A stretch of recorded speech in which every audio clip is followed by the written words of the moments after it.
All right, look, let's go on. Let's keep going on this.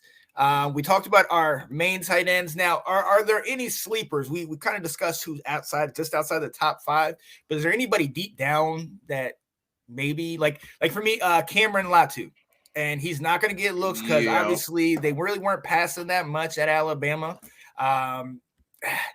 He's got the ability. I mean, yeah, in 15 games, 2021, I mean, 26 catches, 409 yards, 10 games, 2022, with 25 catches, 322 yards, just 3 touchdowns. But he had almost 13 yards a catch, and in the QBs when they were targeting him, 93, 94, QBR type deal.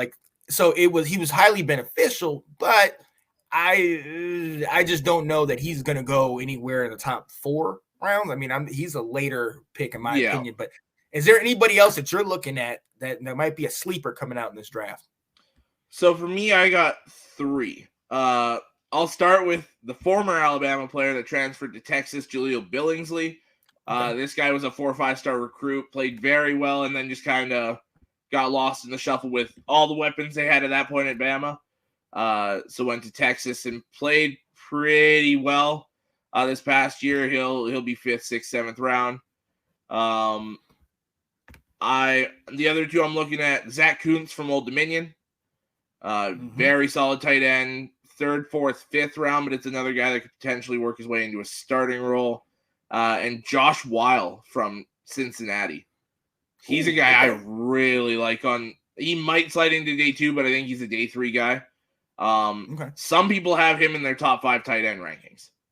So I think he's a little bit lower than that. I have him at 9. But still very, very solid. And I like this one too, Ben Brennan.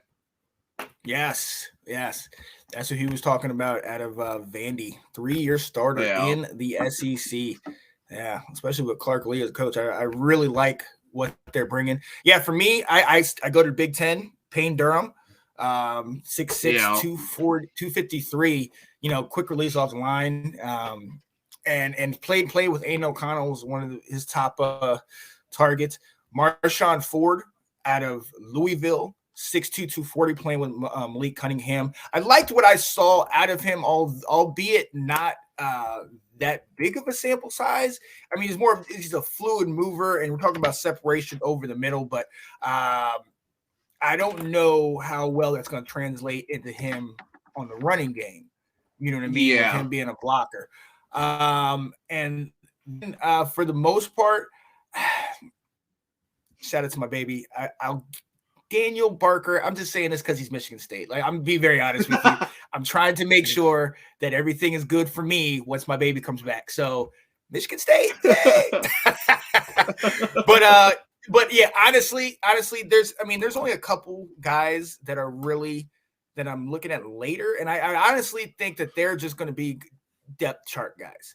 You know what I mean? They're going to be guys that are going to come in and maybe be able to put in them late on the